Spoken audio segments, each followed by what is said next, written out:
முக்கால்வாசி என் சர்க்கிள் இருந்த ஃப்ரெண்ட்ஸோட நான் என்ன பண்ணிருக்கேன்னா குடிச்சிருக்கேன். எப்போ நான் குடிக்கிறத விட்டேனோ அதுல பாதி சர்க்கிள் இருக்கிறவங்க காணாம போயிட்டாங்க. ஸோ அதே மாதிரி கெட்ட வார்த்தை பேசுறது கூல் அப்படின்னு எனக்கு இருந்தது.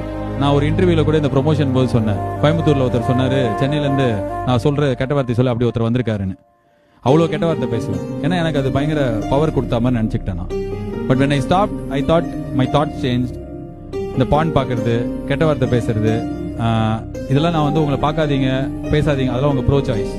பட் எனக்கு என்ன நடந்ததுன்னா, நான் இந்த பாட்காஸ்ட்லயோ இல்லை ஸ்டேஜில் பேசும்போதோ நான் அப்துல் கலாம் என்ன சொன்னார்னா, ஆப்ரஹாம் லிங்கனுக்கு என்ன ஆச்சுன்னா சொன்னதே கிடையாது. எனக்கு தெரியாது.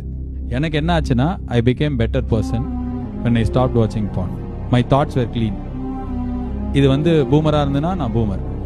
நான் குடிக்கிறத நிறுத்தினதுக்கு அப்புறம் என் ஹெல்த் பெட்டர் ஆச்சு. அடுத்த நாளைக்கு விடியும் போது எனக்கு வந்து ரொம்ப நல்லா யோசிக்க முடிஞ்சது. என்னோட தாட்டை எதுவும் பிளாக் பண்ணல. நான் சிகரெட் விட்டும் போது நான் செத்துருவேன்ற பயம் கம்மியாச்சு. என் குரல் போயிடும், நான் பேச முடியாதுன்ற பயம்